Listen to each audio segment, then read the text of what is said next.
Ya, Bismillahirrahmanirrahim. Assalamualaikum warahmatullahi wabarakatuh. Kita masuk.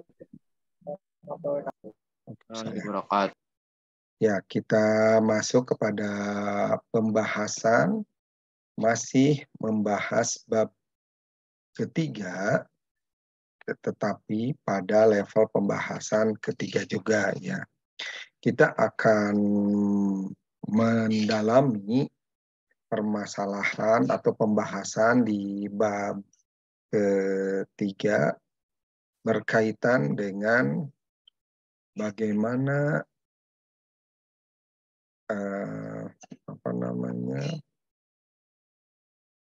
populasi data itu bisa menjadi salah satu pertimbangan, salah satu variabel pembahasan dalam penelitian untuk menyusun skripsi Anda. Ya. Nah, bicara populasi dipahami sebagai sebuah wilayah yang ingin diteliti oleh peneliti. Pasti ketika Anda nanti mempresentasikan usulan penelitian ataupun skripsinya, ditanya populasinya apa dan berapa. Nah, populasinya ini merupakan wilayah yang ingin diteliti. Populasi dalam konteks penelitian merupakan objek keseluruhan dalam sebuah penelitian, atau dapat dikatakan populasi adalah jumlah keseluruhan dari individu-individu yang karakternya akan diteliti. Dalam hal ini populasi bisa berupa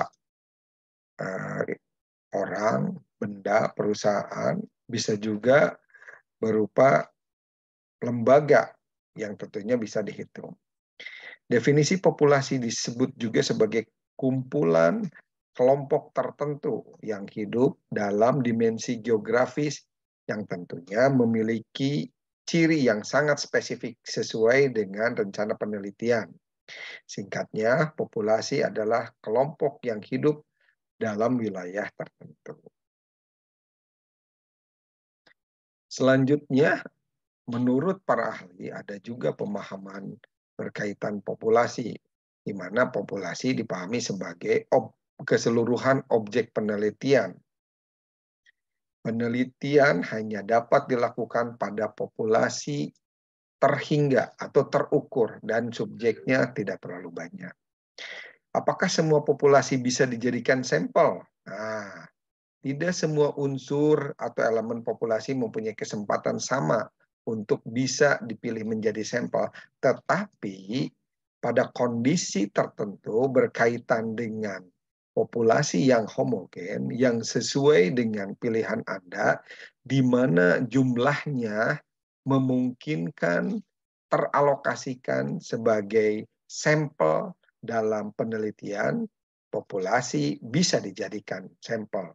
Atau secara umum, ya, populasi dijadikan sampel biasa disebut dengan sensus, ya, atau sampel jenuh, jadi semuanya diambil. Nah, selanjutnya sampel penelitian. Perbedaan populasi dan sampel dalam penelitian tadi disebutkan. Populasi merupakan keseluruhan dari objek penelitian, sedangkan sampel merupakan bagian kecil atau separuhnya, atau sesuai dengan perhitungan dari objek penelitian tersebut berdasarkan jumlah. Jumlah populasi pasti biasanya lebih banyak, kecuali tadi yang menggunakan sampel jenuh atau sensus, berarti semuanya, artinya sama antara populasi dengan sampel. Selanjutnya, apakah sampling? Ada istilahnya. Sampling itu sama dengan sampel. Sampel menunjukkan ukuran minimal dari sebagian anggota populasi yang diteliti. Sementara sampling menjelaskan metode pengambilan sampel yang digunakan. Apakah menggunakan probability sampling atau non-probability sampling. Adapun dalam penelitian kualitatif digunakan biasanya metodenya adalah metode non-probability sampling. Selanjutnya, dipahami bahwa sampel merupakan bagian dari populasi yang menjadi sumber data penelitian, di mana populasi dapat dipersepsikan sebagai bagian dari jumlah karakteristik yang dimiliki oleh populasi itu sendiri. Nah, menurut para ahli, disarankan bahwa untuk sampel ini jumlahnya 30 sampel. Ini merupakan jumlah minimal sampel dalam penelitian kuantitatif.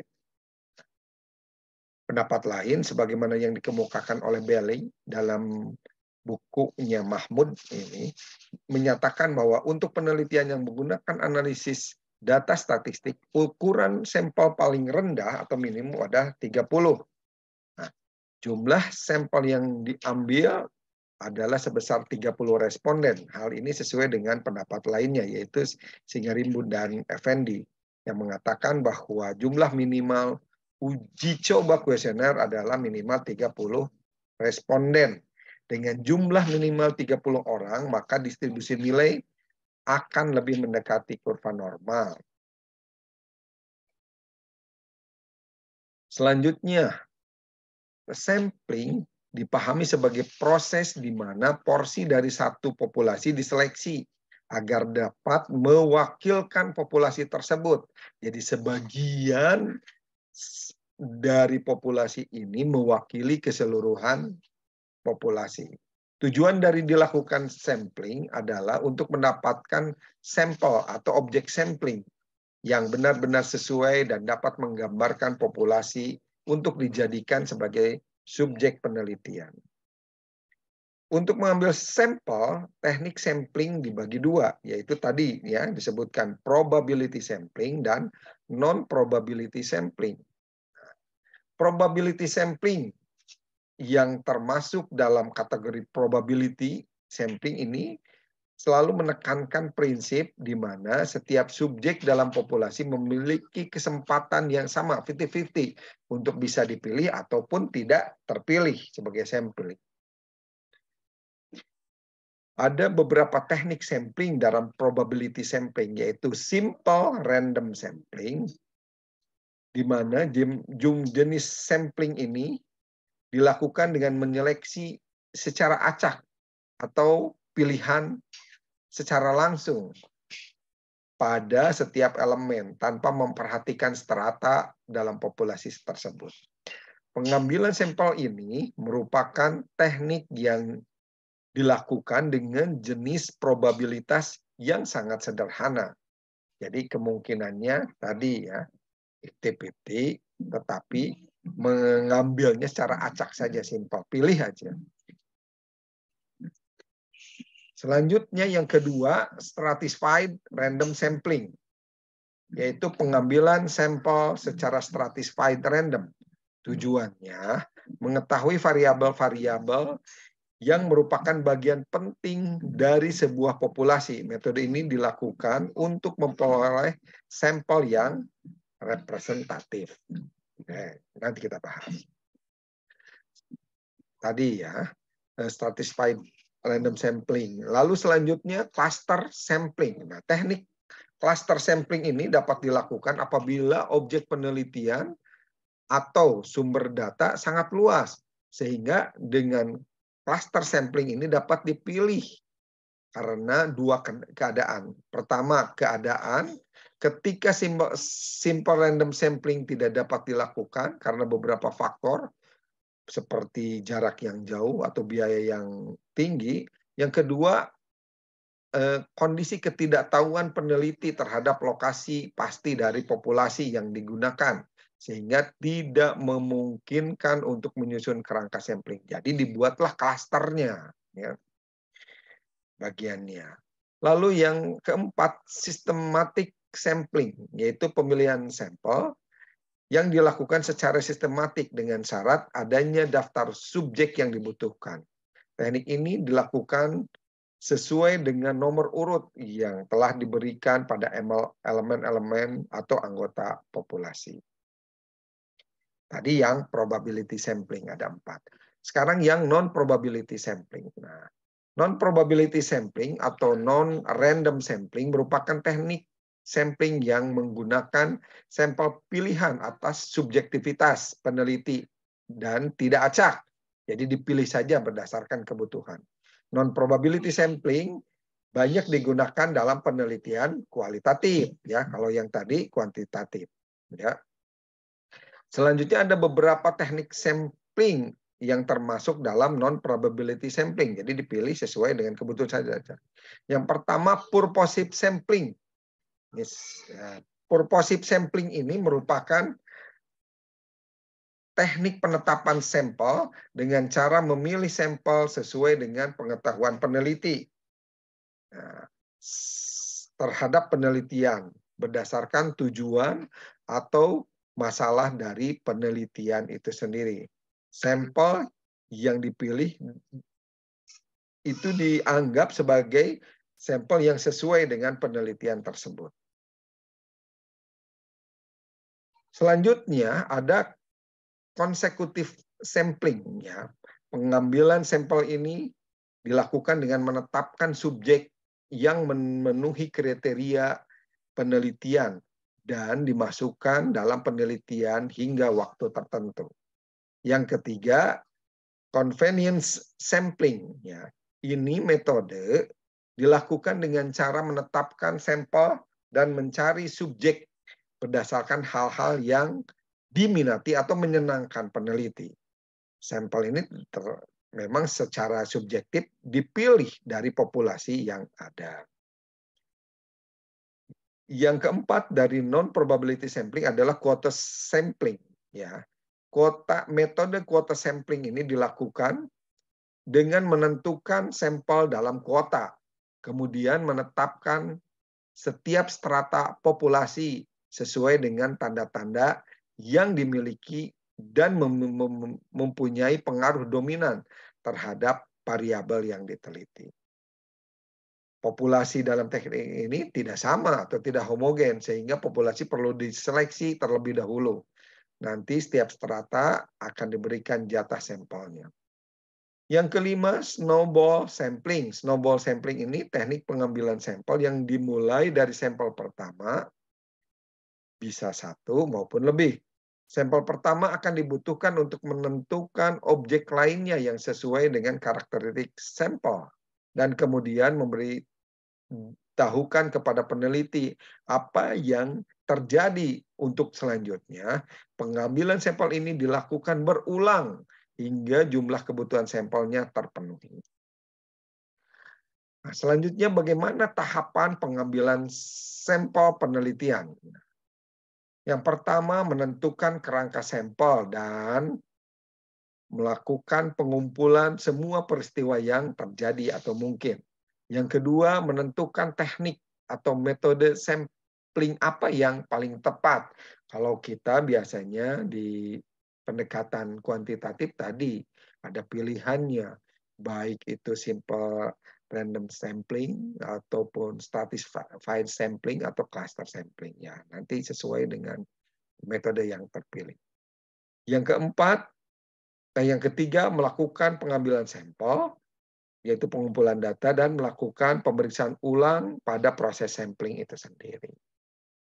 Nah, ada beberapa aktivitas atau pilihan, ya, misalkan pada penelitian skripsi sebelumnya ada istilahnya sampel jenuh yang sudah tadi sebutkan, sensus. Ini menurut Ari Kunto jika jumlahnya kurang dari 100. Jadi jika ke depan Anda melakukan penelitian dan populasinya kurang dari sampling, disarankan Anda melakukan metode pengambilan samplingnya adalah sampel jenuh atau sensus. Jadi semuanya diambil. Sampling jenuh ini merupakan teknik pemilihan sampel di mana semua anggota populasi dijadikan sampel Teknik pengambilan sampel dalam penelitian ini menggunakan teknik sampling jenuh, sehingga semuanya dijadikan atau populasinya dijadikan sampel. Ada teknik lain selain tadi sampel jenuh, ada juga simple random sampling. Nah, di sini menggunakan rumus Lopin, di mana metode ini secara praktis dapat menentukan ukuran atau jumlah sampel dengan syarat jumlah populasinya cukup besar, ya katakanlah di atas 100. Penentuannya dilakukan untuk mendapatkan sampel minimum. Nah, dengan memperhatikan batas-batas toleransi. Ya, pada umumnya menggunakan batas toleransi 5%. Ya, N di sini, N kecil merupakan jumlah sampel yang dicari, N besar adalah ukuran populasi dibagi 1 tambah N atau populasi dikali error margin di pangkat 2, ya, error margin error, ya. Biasanya 5%. Ini simple random sampling. Selanjutnya purposive sampling. Nah, dalam purposive sampling ini metode pengambilan sampelnya diambil berdasarkan kisi-kisi atau batas-batas yang dipastikan oleh peneliti berdasarkan tujuan atau purposive yang akan dilakukan penelitiannya. Nah, misalkan di di sebuah supermarket kan itu ada produk banyak, ya. Di samping kita menginginkan data informasi dari konsumen, kalau Anda menggunakan purposive sampling, konsumennya itu dipilah. Misalkan pembeli produk makanan tertentu saja, sehingga yang tidak membeli produk itu tidak dijadikan sampel atau responden.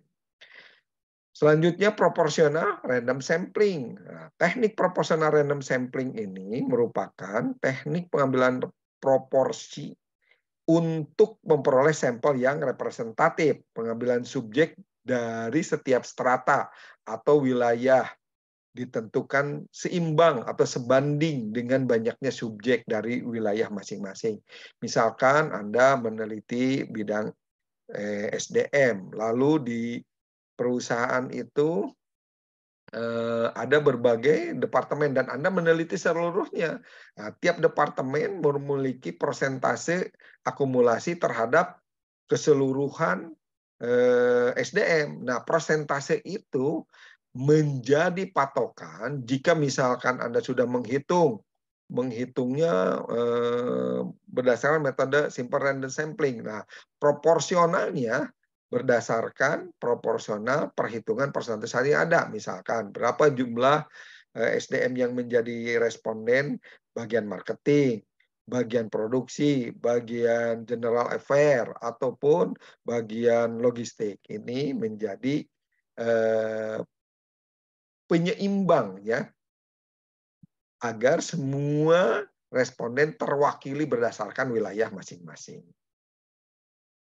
Selanjutnya 3.1.6 membahas tentang konsep variabel. Konsep variabel ini merupakan batasan terhadap masalah-masalah variabel yang menjadi pedoman pilihan Anda untuk memudahkan Anda melakukan operasional penelitian di lapangan.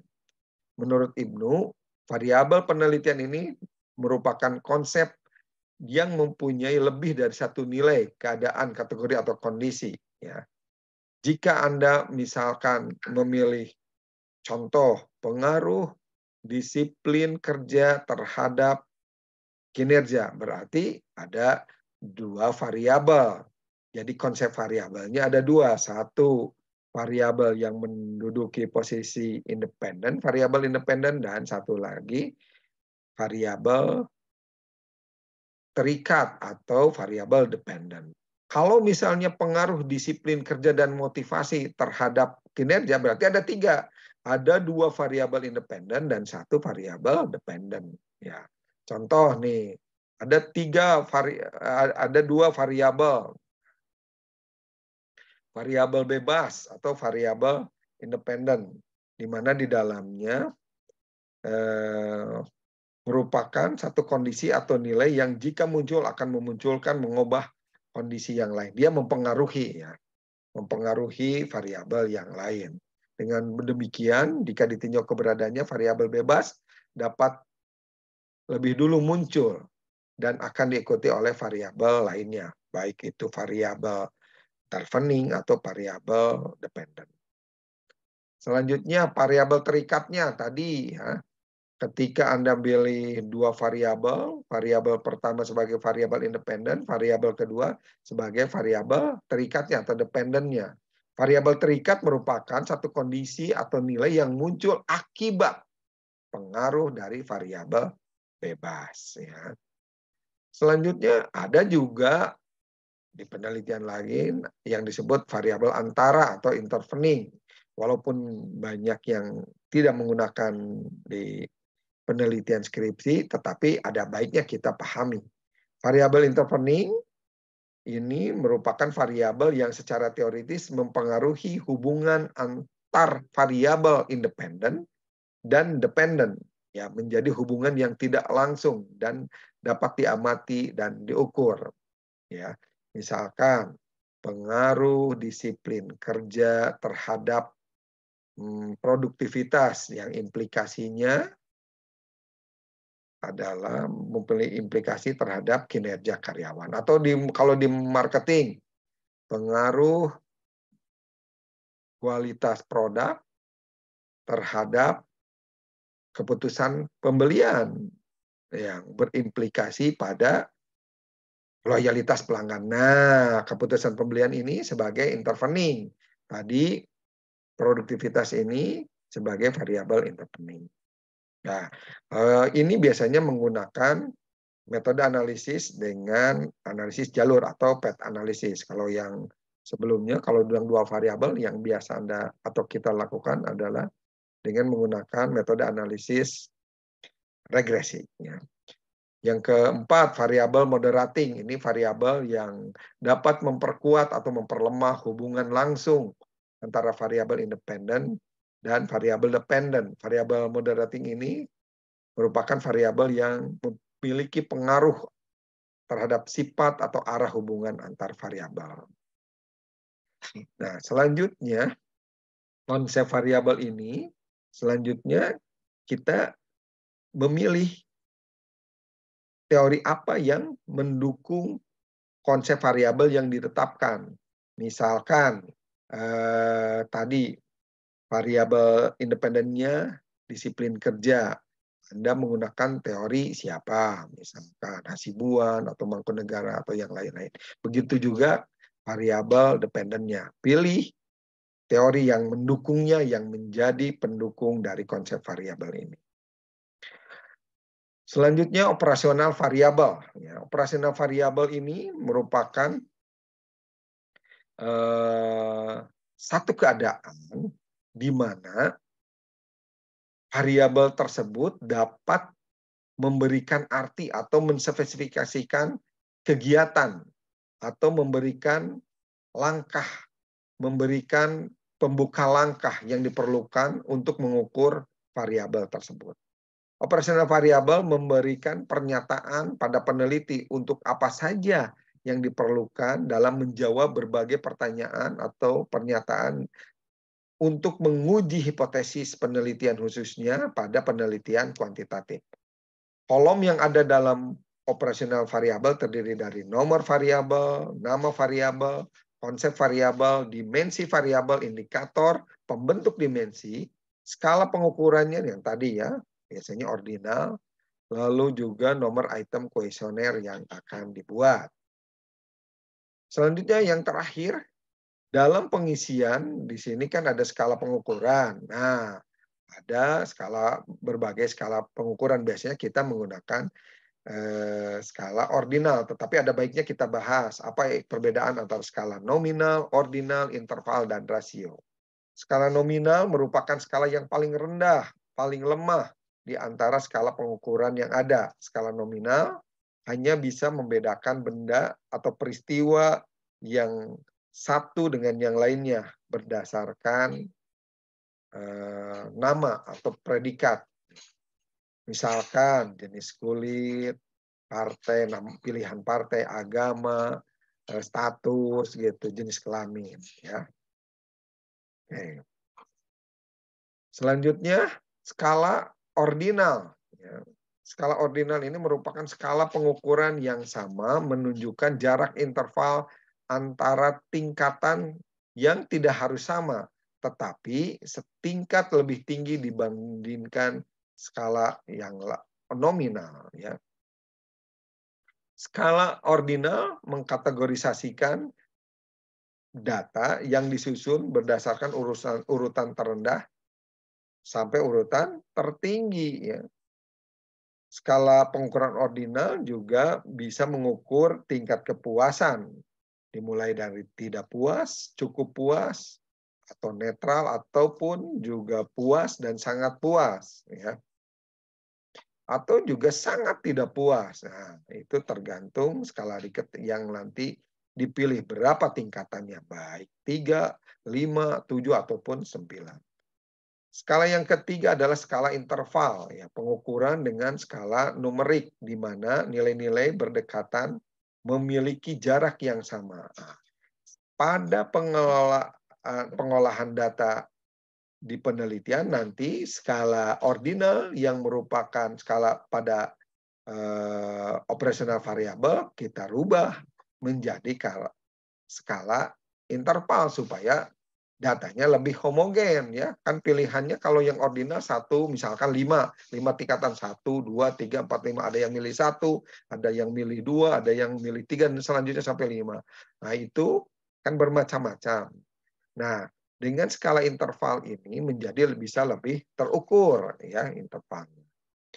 Nah, yang keempat adalah skala rasio. Nah, skala ini merupakan skala pengukuran kuantitatif untuk memudahkan kita mencari perbedaan antar variabel ya. Skala pengukuran rasio misalkan berkaitan dengan data ukuran tinggi badan ya. Ingat, skala rasio tidak mungkin memiliki angka 0 ya, ataupun memiliki angka negatif, harus ada nilainya ya. Nah, ada istilah transformasi data tadi ya, dari skala ordinal menjadi skala interval. Nah, ya.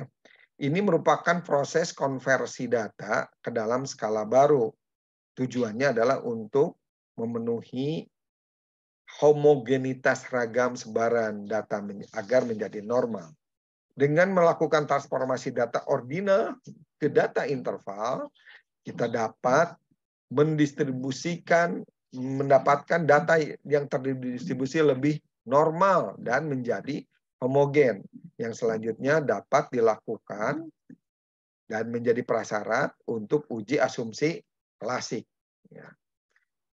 Demikian pembahasan kita kali ini berkaitan dengan bagaimana populasi sampai penetapan operasional variabel dan transformasi data. Kita akan bahas dan kita diskusikan untuk membahas hal apa saja yang mungkin menjadi pertanyaan Anda. Silakan.